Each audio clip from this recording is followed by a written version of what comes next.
toucher le cœur des autres, commence par comprendre leur univers avant de partager le tien. Citation de Bob Marley. Mesdames, Messieurs, bienvenue dans cet autre numéro de votre émission hebdomadaire Première Perche. Dans ce numéro dédié au reggae, nous essayerons de comprendre cet univers qui est le reggae. Qu'est-ce que le reggae? Quel est son message principal? Qui peut d'ailleurs l'exercer? Bon, trêve de bavardage, pour en savoir un peu plus, nous recevons un artiste reggae et pas des moindres. Deux fois Marley du meilleur concert de l'année, notamment en 2018 et en 2025. Je n'ai pas dit Bob Marley, mais le Marley d'or 2025. Sharaf Koulibaly sera de nôtres dans une poignée de secondes seulement. Mesdames, Messieurs, bienvenue dans cet autre numéro. Merci de nous recevoir chez vous. Bonsoir, Bonsoir. doyen. Merci de nous honorer de votre présence. Ouais, c'est moi qui vous remercie de m'avoir invité. Nous, les téléspectateurs, les followers de Zoblo Web TV, nous vous remercions vraiment de nous consacrer votre temps, qui est bien sûr chargé, car c'est pas évident, mais on aura l'occasion d'en parler tout au long de cette émission. Alors, parlant même de votre temps, qu'est-ce que ça fait d'être Marley d'or? Merci pour cette question. C'est toujours une lourde charge à porter parce que vous avez reçu une reconnaissance d'un travail bien fait, ce qui vous met en lumière et ça vous dit que vous devez doublement travailler pour montrer peut-être aux sceptiques que vous avez vraiment mérité et aussi qu'il ne faut pas dormir sur vos lauriers parce que ce qui reste devant est encore plus hardcore. Voilà ce que moi je vois. D'accord. Alors, Sharaf Koulibaly est le sacré Marley d'or de l'année 2025. Alors, comment est-ce que vous vous définissez? Qui Sharaf Koulibaly pour ceux qui ne le savent pas? Je ne me définis jamais. Moi, je laisse les gens euh, penser. Chacun pense de moi par rapport à nos relations humaines, par rapport à nos relations professionnelles. Sinon, c'est très difficile pour un être humain de se définir. On n'a pas, nous ne sommes pas des robots avec un programme. Même ça, il faut faire des mises à jour de temps en temps. Alors, si je me définis aujourd'hui, dans 5 ans, je deviens toute autre personne parce que j'aurais rencontré d'autres expériences en bien ou en mal qui pourraient chambouler complètement ma personnalité. Donc, je peux devenir une autre personne. Donc souvent, je laisse le choix à mes collaborateurs, aux gens à qui j'ai eu affaire au cours de mon passage sur Terre, de me définir. Et c'est très intéressant. Tu n'auras jamais une même définition. C'est ce qui fait la beauté de l'existence pour moi. Alors, vous êtes reggaeman et pas des moindres, je l'ai dit tantôt. Qu'est-ce que le reggae Euh, pour ceux qui ne savent pas? le reggae, c'est cette musique de combat qui est née dans les années 60 en Jamaïque par nos devanciers. Je peux citer Bob Marley, Peter Tosh, Bunny Wailer et plein d'autres. Voilà, la Jamaïque de l'époque qui était confrontée à des problèmes de banditisme, de drogue, d'opium dans la société. Alors, ces jeunes à l'époque, avec beaucoup de spiritualité euh, venant du mouvement Rastafari, se sont dit qu'il faut interpeller, il faut dénoncer. Et le reggae est né à partir d'autres musiques qui existaient. Je parlais du ska, du mento et d'autres musiques bien avant qui se pratiquaient sur l'île de la Jamaïque à l'époque. Donc avec l'arrivée de ce nouveau genre musical, ça a complètement changé la vision du monde. Voilà quelqu'un qui vient du tiers-monde, entre guillemets, parce que c'est des gens qui définissent d'autres qui sont d'un monde tiers, où nous sommes tous de l'humanité. Voilà. Donc, lorsque les bons malais ont commencé à donner de la voix, les populations du monde se sont senties interpellés et concernés, tous ceux qui subissaient de l'oppression, tous ceux qui subissaient de l'injustice dans leur société. Donc, c'est une musique transversale, ça ne tient pas compte de ta provenance, de ton ethnie, de ta nationalité, rien du tout. Si tu subis une toute petite injustice où que tu sois sur cette terre, la musique reggae te touche. Voilà comment je peux la définir, cette musique. C'est une musique de combat, de revendication et aussi d'amour, d'éducation et d'interpellation. OK. Ça, c'est le reggae en général et le reggae burkinabé. Le reggae est universel. Est-ce que le Burkina a un reggae particulier? Non. Voilà, nous sommes des adeptes de ce genre musical. C'est comme si la musique slow en France qui a marché à une certaine époque, donc, et des artistes au Burkina Faso décident de pratiquer ce genre musical, le slow au Burkina. Non, le reggae existe au Burkina et les artistes burkinabés se battent tant bien que mal aussi pour se faire entendre d'abord au Burkina et aussi ailleurs. Ce n'est pas facile, mais les messages restent les mêmes. Voilà, et nous ne sommes pas dans le même environnement, par exemple, que les Ivoiriens, que les Jamaïcains, que les Anglais, mais tout reggaeman d'abord s'adresse à son public immédiat et ensuite, ta musique peut voyager, vu que c'est un message universel, ça va aller partout, partout, partout. Les Jamaïcains, ils ont plus de 1000 stars en Jamaïque. Voilà, en Côte d'Ivoire, il y en a beaucoup qu'on connaît aussi. Et au Burkina aussi, il y a beaucoup de grands noms de reggae et pas des moindres, je ne vais pas en citer ici. Mais le reggae au Burkina aussi fait son bonhomme de chemin et ça va bien. Alors, maintenant que le décor est planté, doyen, vous-même, vous êtes venu à quel moment est-ce que vous êtes venu dans la musique? Quand est-ce que vous êtes venu dans la musique et pourquoi le choix de ce style? Est-ce qu'on définit sa venue dans la musique à partir de quand? Lorsqu'on a commencé à s'y intéresser ou lorsqu'on a produit un premier album? C'est compliqué parce que moi, je suis né d'un père qui était un excellent musicien. Voilà, c'était pas évident que ça fasse de moi aussi un excellent musicien. Je le dis souvent, il y a des docteurs qui ont leurs enfants qui sont pas aussi docteurs. Ouais. C'est pas parce que ton papa pratique un métier que forcément ça va découler sur toi. Il faut aussi apprendre. Il faut s'y intéresser, il faut apprendre. Donc, moi, je suis né dans un environnement de mélomane où, je viens de le dire, mon papa était un excellent musicien qui a joué avec les grands orchestres, le passé Volta Jazz, Eco Volta, Orchestre de la Gendarmerie et autres. Voilà. Et aussi, j'avais des tontons qui étaient aussi mélomanes, qui étaient jeunes, des étudiants à l'époque. Et moi, j'étais très petit, mais on entendait presque toute la journée la musique reggae partout. Dans les grains de thé, dans les kiosques, dans les soirées, c'était la musique reggae partout, partout, partout, partout.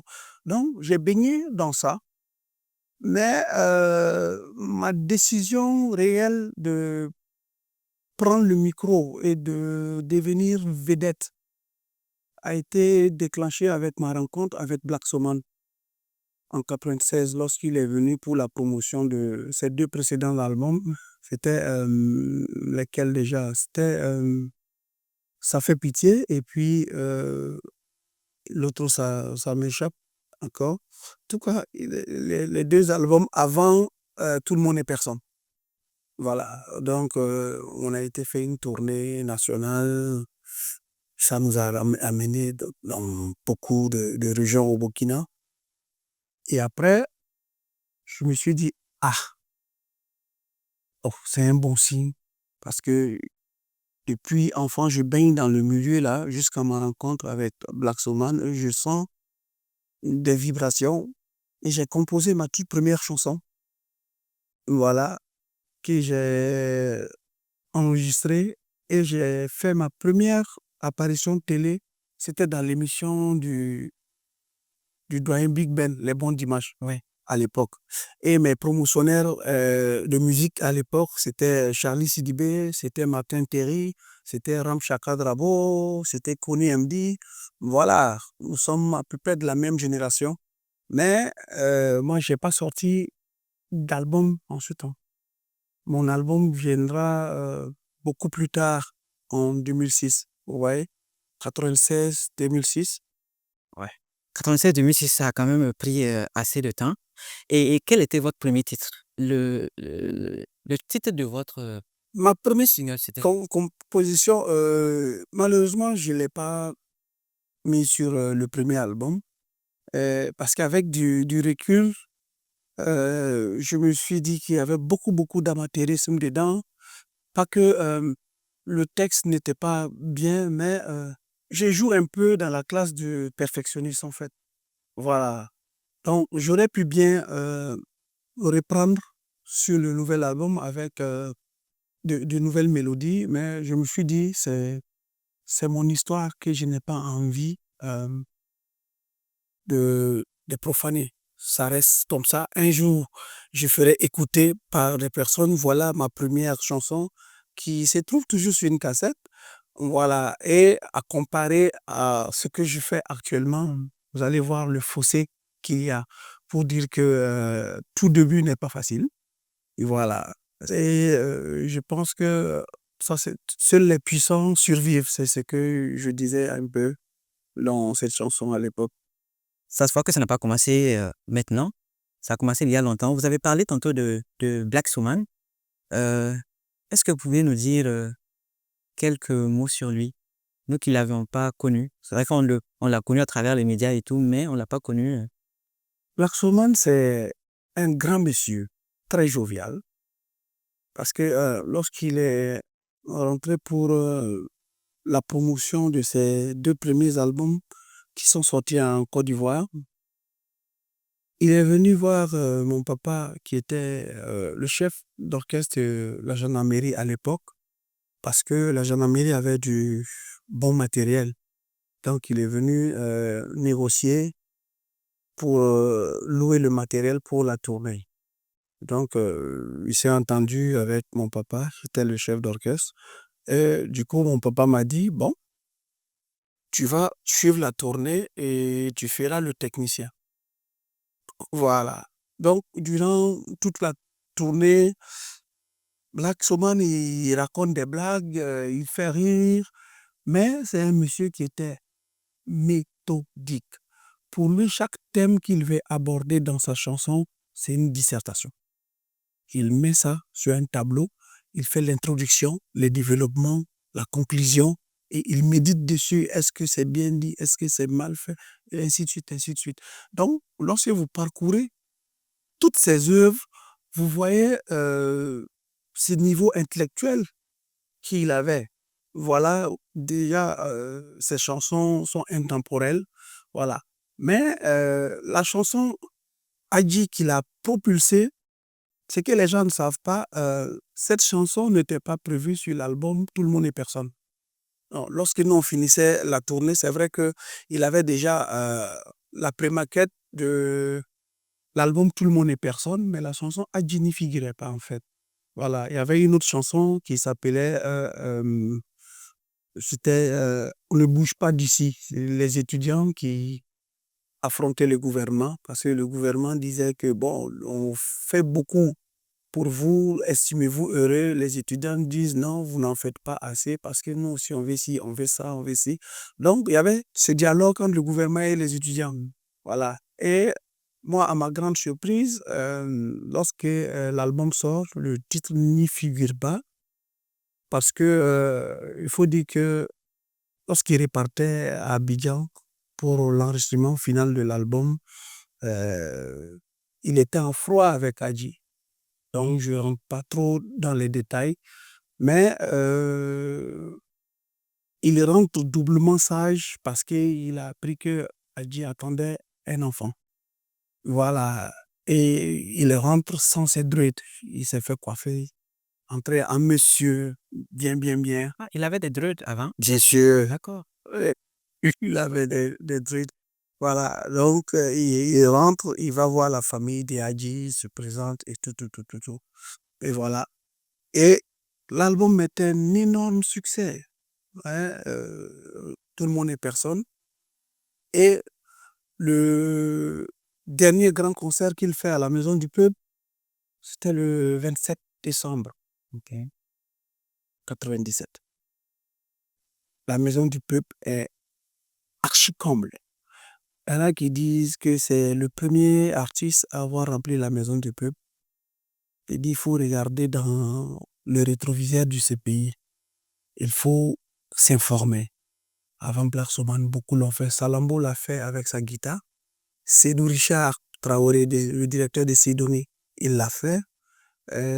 Opportune Wenida, qui est la première à sortir une œuvre musicale au Burkina. Après, les autres vont suivre, hein. Sinon, c'est la première femme à sortir une cassette musique moderne au Burkina. Elle a rempli la maison du peuple aussi.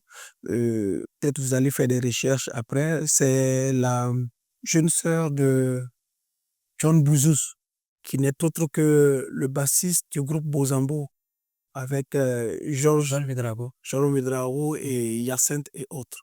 Donc, vous voyez que j'ai connu beaucoup ces tontons-là. J'ai grandi avec eux. Voilà. Donc, après le concert, moi, je me rappelle que avec Black, on s'est retrouvé à l'hôtel Indépendance à l'époque où son producteur Claude Bassolé était descendu.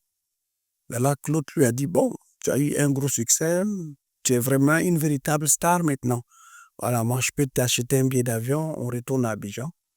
Il dit, bon, j'aimerais bien, mais le coro Michel Boussoufa qui m'a demandé de rester pour le spectacle de fin d'année que la RTB organisait chaque année au rond-point des Nations Unies. Voilà, et c'était prévu pour le 31 soir. Voilà, et c'est le 30 dans la nuit qu'il a fait son accident. Et moi, j'ai été informé le 31 matin et j'ai été à l'hôpital. Je me rappelle que nous avons passé 13 jours à l'hôpital Yalgado avant l'évacuation de Black en France par le gouvernement pour des soins. Voilà. Ok, on peut dire tellement de choses sur Black Soman, malheureusement, il n'est plus. Alors, Si, ma petite sœur a dit aussi n'est oui, plus. C'est effectivement. à l'erreur. Ouais, paix à leur âme. Que pensez-vous de la nouvelle génération de musique reggae? Je ne pense rien d'eux. Comment ça? Chacun vit son époque. C'est tout, je n'ai pas à les juger, hein. Chacun vit son époque. Nous, on a vécu notre époque. Ouais. Je ne suis pas aussi vieux, hein. Je suis aussi sur le terrain aussi. Tu vas dire quoi? Parce que tu ne connais pas les expériences de chacun, quelles difficultés chacun traverse pour pouvoir enregistrer une œuvre. Donc, tu ne peux pas juger quelqu'un. Donc, chacun se bat et écrit l'histoire selon son époque. Ce n'est pas à moi de les juger. Je tiens à rappeler que nous ne sommes pas en train de juger. Oui, on ne juge pas, mais c'est la réponse que je donne Oui. à ta question. Oui, oui, oui. Voilà, si tu ne te sens pas en capacité de juger quelque chose, tu ne juges pas. Oui, Tu apprends les codes pour juger. c'est vrai. Voilà. Oh. Donc, parce que la musique, pour moi, c'est le meilleur véhicule de l'émotion. Où on sent ou on ne sent pas. On ne l'impose pas forcément à quelqu'un. Moi, j'ai mon voisin qui n'a jamais du tout jamais aimé Bob Marley. Il trouve que c'est un mauvais chanteur. Tu ne peux pas le convaincre du contraire. Lui, son artiste reggae, c'est Alpha Blondy. Voilà. Il y a des gens comme ça. Voilà. Nul ne fait l'unanimité. Hein, n'est-ce pas? Donc, quel que soit le degré de diffusion de ta musique, elle peut passer inaperçue. Pas parce qu'elle est mal faite, peut-être le timing de sa sortie ne répond pas. Il y a beaucoup de choses. Raison pour laquelle on voit des œuvres qui sont sorties il y a 40 ans, il y a 50 ans qui reviennent et les gens consomment. Qui connaissait Kassongo, Kassongo? Le gars, on ne sait même pas où le gars il se trouve. Vous avez vu? C'est revenu devant. Moi, j'ai eu l'honneur de reprendre les vautours de Cissé Abdoulaye qui est sorti en 82. Vous voyez, c'est tout ça mis ensemble qui fait la beauté de la musique. Voilà. Donc, il ne faut pas juger la qualité d'un artiste à travers son succès. C'est pas comme ça. La chose là se fait. On peut avoir un gros succès, mais on est un piètre artiste. Voilà. D'accord. Dans ce cas, doyen, peut-être que je vais reformuler ma question. Que pensez-vous de l'évolution de la musique reggae au Burkina d'abord? Le reggae au Burkina, il y a des reggae makers, mais quitte le Burkina et demande à côté de nous, aux citoyens, est-ce qu'ils connaissent un reggae man burkinabé? C'est ça. Nous devons porter nos artistes au firmament de la gloire qu'ils méritent. Voilà. Nous attendons aussi d'avoir des vedettes de la trempe d'Alpha Blondy, de Tikenja. Mais c'est pas pour autant que ceux qui sont là sont des piètres musiciens. Non, moi j'ai fait toutes les scènes de reggae en Côte d'Ivoire. Quand tu arrives à Abidjan, dans le milieu là, tu dis Sharaf Koulibaly, hein, tu dis ah ouais, lui on le connaît. Voilà. Maintenant, comme je l'ai dit, chacun se bat comme il peut, il pratique sa musique. Moi j'ai sorti mon album, j'ai fait ma part. Fais ta part les journalistes. Et que le Moulman fasse sa part. Si vous dites que lui là, on le porte pour qu'il dépasse Tikendia, c'est ici ça va commencer. Ça ne va pas commencer ailleurs. Les Ivoiriens ne vont jamais porter vos artistes. C'est ce qu'il faut que les Burkinabés comprennent. Aucun peuple ne va porter vos artistes à votre place. C'est vous qui définissez qui seront vos stars, qui seront vos représentants, avant que ça ne contamine les autres peuples. C'est ça en fait. Sinon, le reggae se porte très bien ici. Est-ce que vous croyez que le citoyen lambda ne lève pas le reggae tel qu'elle devrait se faire ou je ne sais. Le citoyen, souvent, ou le mélomane, dans la chaîne, il est le dernier. Parce qu'il y a le créateur, le producteur et tout. Et il y a des gens qui doivent diffuser. Voilà. Donc, le citoyen, avec sa radio, ne consomme que ce qu'on diffuse pour sa consommation. Et pour lui, on lui propose que ce qu'il y a de mieux. Et si c'est mieux qu'on lui présente ne lui convainc pas, il va voir ailleurs. C'est ça. Puisque en matière d'appréciation de musique, là, il y a CP1, il y a CP2, il y a CE1, il y a CM2, il y a université. Voilà, quand tu vois quelqu'un qui écoute du jazz et qui décortique, il a un très haut niveau de mélomane parce qu'il connaît la musique. Il sait comment élaborer tout ça. Ce n'est pas quelqu'un seulement qui se limite aux bonnes vibrations qui lui pénètrent. Voilà. Mais il y a quelqu'un, tu prends au quartier seulement là. Bon, la rythmique, ça le plaît. Il dit, il y a un artiste pas tabré. Bon, c'est difficile. Après, il va écouter un autre. Il dit, ouais, Mamda Terra, bon, tu ne peux pas compter forcément sur lui là pour faire avancer un artiste. Donc, il y a une part d'éduquer les populations à apprécier la bonne musique, au-delà de la musique qu'elles ressentent directement. Parce qu'il y a des musiques, lorsqu'on diffuse net, la mélodie t'emporte. Mais il y a d'autres musiques aussi, perdues chez toi la nuit, et lorsque tu entends seul, ça te touche autrement. Tu vois? Donc, il y a toute la diffusion qu'il faut faire autour, mais heureusement que nous, maintenant, en notre temps, on a beaucoup de médias. À l'époque, il n'y avait que la télévision et la radio nationale. Voilà, donc tu n'avais pas le choix que d'écouter là-bas. Et c'était plus facile de devenir star à l'époque. Voilà. Mais maintenant, malgré qu'on ait beaucoup de moyens de diffusion, ce n'est pas sûr que les gens voient même ce que tu diffuses.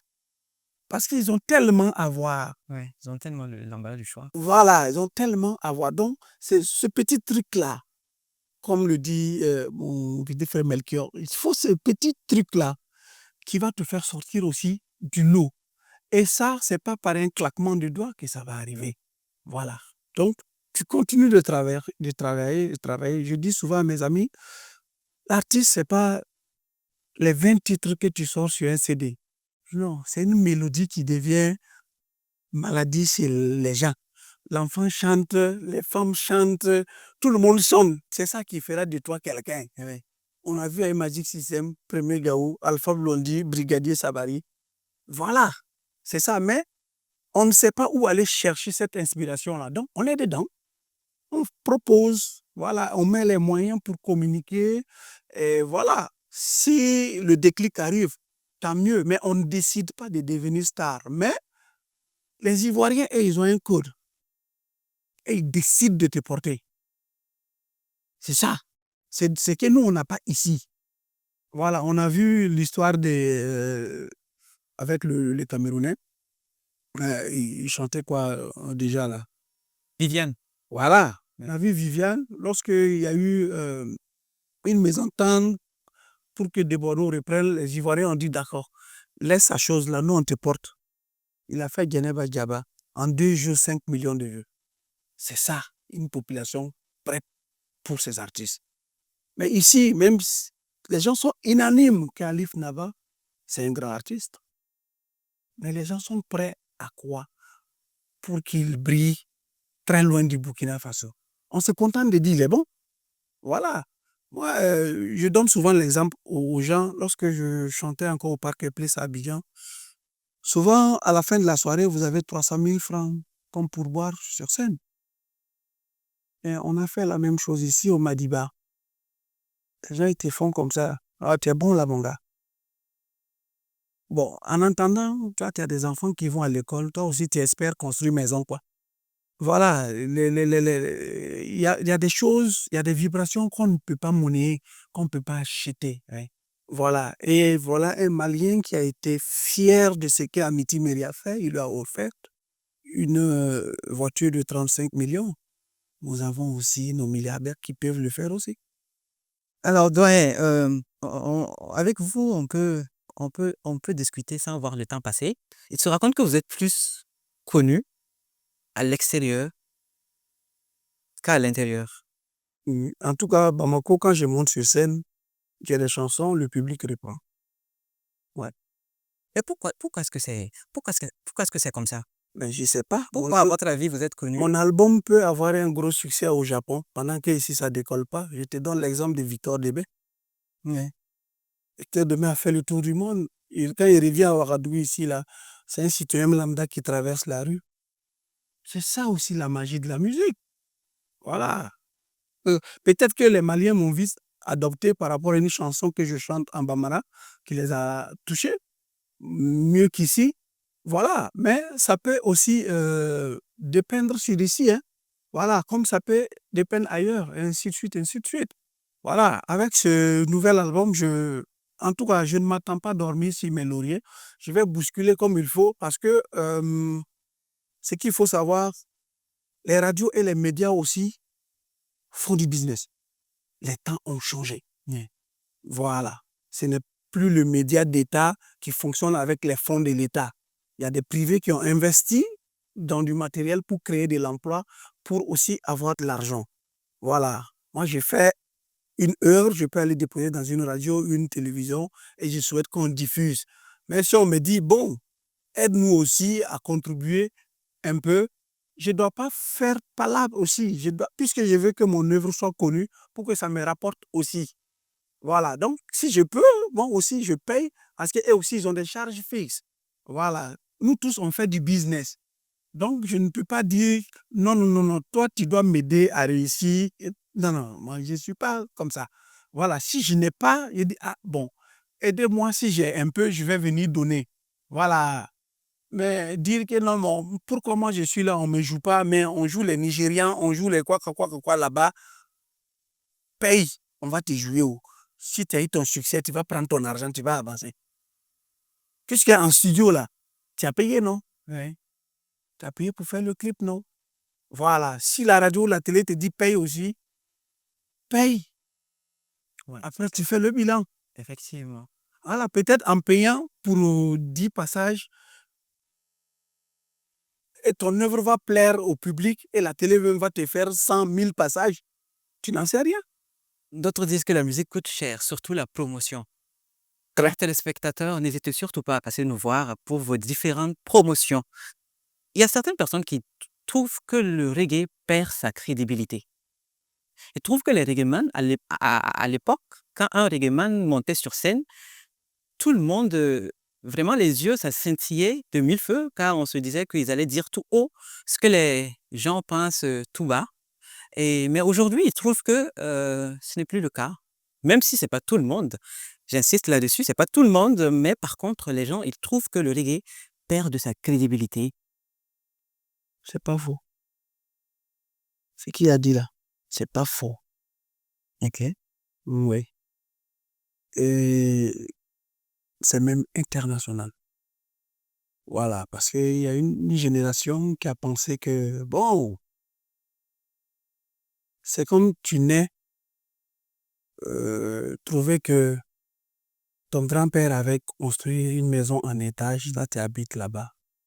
Voilà. Mais si on te dit comment il a fait, bon, tu dis, ah ouais, ah, il a galéré, hein, mais bon, toi tu n'as pas envie de revivre ça. Voilà. On s'est dit que le monde s'est amélioré, voilà, il y a des choses.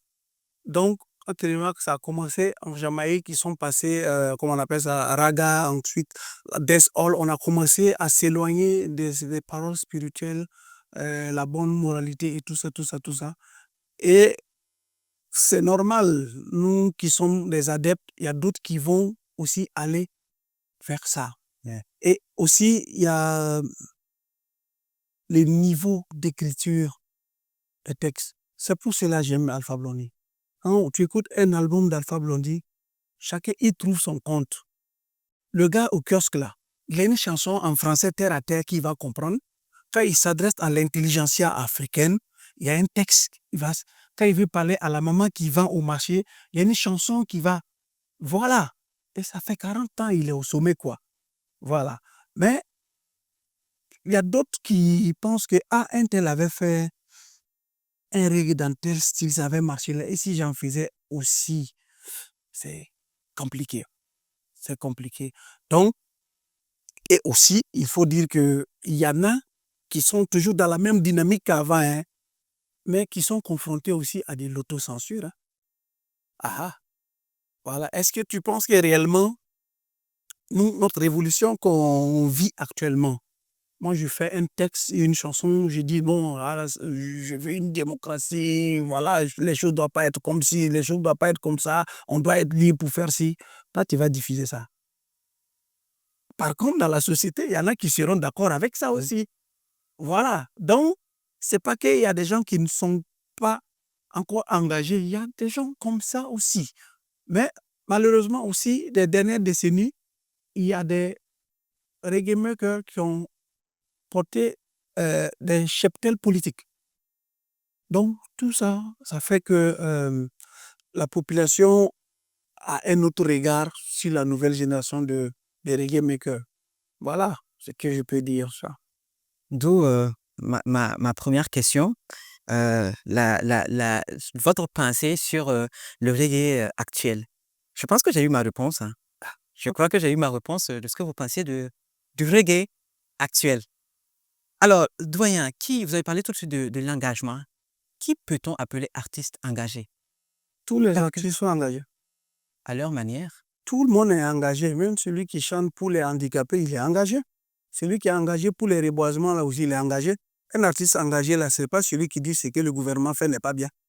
Non, tout le monde est engagé à sa manière. Hein. C'est comme ça, nous ne menons pas les mêmes luttes seulement.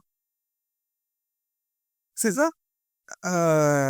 Est-ce que, bon, nous ne menons pas les mêmes luttes. Oui, mais doyen, est-ce qu'on peut appeler tout artiste qui porte des dreads et qui fait de la musique reggae man? Non, un reggae man, c'est celui qui pratique la musique reggae, qui fait la musique reggae. Il n'est pas forcément rasta aussi. D'accord, voilà. Voilà, puisque quand tu regardes là, les icônes du Rastafari n'ont pas de dread. Haïlé Sélassié n'en a pas, Martin Luther King n'en a pas, Erval P.O.L. il n'en a pas. Les dreads sont venus plus tard. Voilà, c'est un style de vie adopté par les Rastas parce que c'est parti de la Bible. Hein. Voilà, le vœu de Nazaria où on dit que aucune lame de rasoir ne passera sur ta tête, et tout parce que les cheveux sont comme des antennes spirituelles. Voilà. Mais il y a beaucoup qui ont des dreads qui ne sont pas rastas, et il y a beaucoup qui ont des dreads qui sont rastas, qui ne font pas de la musique reggae, mais qui sont des artisans qui font beaucoup d'autres choses. Voilà. C'est comme les gens, quand ils voient un rasta, tout de suite, ils disent que, on n'a pas dit que rasta ne mange pas viande, et puis lui, il mange viande. Le symbole de rasta, ce n'est pas lion. Tu as vu lion qui mange herbe. Donc on a dit, beaucoup parmi eux sont végétariens. C'est ça la vérité. La musique reggae, les gens se référaient aux Jamaïcains et tout, leur mode de vie. Moi, par exemple, à l'époque, quand j'étais petit, je ne savais pas que les Rastas... J'étais étonné la première fois quand j'ai vu un Rastaman chanter une chanson d'amour. est-ce que c'est pas l'image aussi que les anciens reggaeman, C'était le marketing.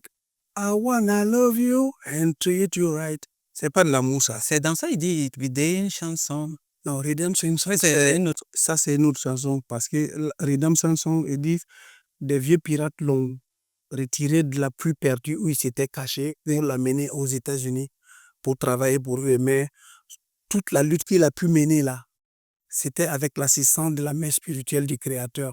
Mais il demande au peuple de s'émanciper de l'esclavage mental, car personne à part nous ne pourrait nous sortir de ce qu'ils sont en train de nous faire subir là. Pendant que nous restons là à observer, ils tuent nos prophètes, et nous, on est là seulement. Donc, tout ce qui nous reste, c'est cette chanson de rédemption. Ça, c'est différent. Mais Bob Marley, est-ce qu'il y a quelqu'un qui a aimé l'amour plus que Bob Marley? Il a fait 11 enfants à 36 ans. Donc, c'est ça aussi. Lorsque on interpelle la société sur les tares, et aussi, on appelle les gens aussi à s'aimer. À s'aimer, oui. Voilà, à s'aimer entre frères, à s'aimer entre hommes et femmes. Chacun peut chanter les déceptions vécues en chanson, ou un amour inespéré, ou même un amour imaginaire. J'ai une chanson sur le nouvel album qui s'appelle Ne pleure pas. Ouais, nous allons en parler, vous inquiétez surtout pas. C'est C'est à ça que nous allons venir, doyen. Nous allons parler de votre album Ben. pas Ben. Ben. Voilà, c'est un Anjula. Oui. L'album dans lequel figure d'ailleurs votre titre Je ne pleure pas. Parlez-nous de ce titre. Mais avant, nous allons parler de l'album Ben. Ça compte combien de titres au total? 9. 9 titres au total. 9 titres, oui. D'accord. Mais il y a 3 titres du premier album que j'ai réactualisé sur ça. Quels sont les compositions? Comment est-ce que cet album a été travaillé? Il faut dire que moi, j'étais passé à autre chose, franchement. J'étais passé à autre chose durant de longues années après la sortie du premier album. Je n'avais pas l'argent pour faire la promotion. J'ai galéré pour faire un premier clip, tout ça. Et après, j'ai chopé un appareil photo, et j'ai fait de la photographie, et plein de choses. Donc, je ne pensais pas revenir sur scène encore. Voilà. Mais comme j'ai été entouré de bons gars, il y a Moses, il y a Moussa Doumbia, du studio DMB de Côte d'Ivoire. Il dit, il faut que tu reviennes sur scène. Je dis, ah, celle-là, c'est compliqué. Ça me prend beaucoup plus d'argent que ça ne me rapporte. Donc, c'est compliqué pour moi. Voilà, quand tu gagnes 10 000 francs, tu réfléchis. Qu'est-ce que tu mets dans la musique? Qu'est-ce que tu mets dans ta famille? Qu'est-ce que... Donc, c'est compliqué. Il dit, bon, comme c'est comme ça, là, je t'enregistre un titre. Voilà. Il dit, OK. Donc, si tu m'enregistres un titre, là, moi aussi, je vais vous ajouter un titre. Et à mon manager aussi qui dit, non, il faut que tu fasses... Donc, c'est comme ça, un peu, on est arrivé à tous ces titres-là. Ouais. Voilà, c'est pas que c'est vrai que j'ai beaucoup de compositions avant. Il y a d'autres qu'il fallait juste réactualiser, mais aussi il y a des nouveaux textes qu'il fallait, selon l'actualité, qu'il fallait aussi composer. Et si on revenait sur votre titre Je ne pleure pas, Nous, ça parle de quoi? De Goumet, d'amour ou... ça parle de Goumet, mais est-ce que c'est moi-même mon Goumet? C'est Goumet de qui? Et c'est une imagination? Une part, c'est ça. Parce que je me suis dit que chaque fois, on a tendance à voir que c'est les femmes qui pleurent plus en déception amoureuse. Tu vois? J'ai dit, bon, si je faisais une chanson où c'est le contraire, parce que en Afrique, on éduque le garçon à contenir sa douleur. Parce que pour montrer que tu es homme là, tu pleures pas, hein. Oui. Voilà, surtout pour une femme. Toi, tu es comment? Tu vois? Voilà. Mais moi, cette chanson, l'inspiration m'est venue, j'étais à Bamako, j'étais allé pour faire un travail pour le HCR. Donc, j'étais devant mon ordinateur et puis le texte m'est venu d'un trait. Ouais, j'ai pris une feuille et un bic et c'est venu comme ça. Donc, j'ai rédigé et puis j'ai commencé à fredonner mélodie en sifflant et j'ai enregistré avec mon portable. Et voilà comment la chanson est venue. Après, j'ai fait enregistrer en studio. Et quand j'écoute avec du recul, je dis waouh, elle est bien, mais elle peut créer beaucoup de polémiques. Voilà, ça commence. En l'écrivant, vous n'avez pas pensé à un gourmet de passer là. Moi, j'ai pas connu de Goumet en réalité.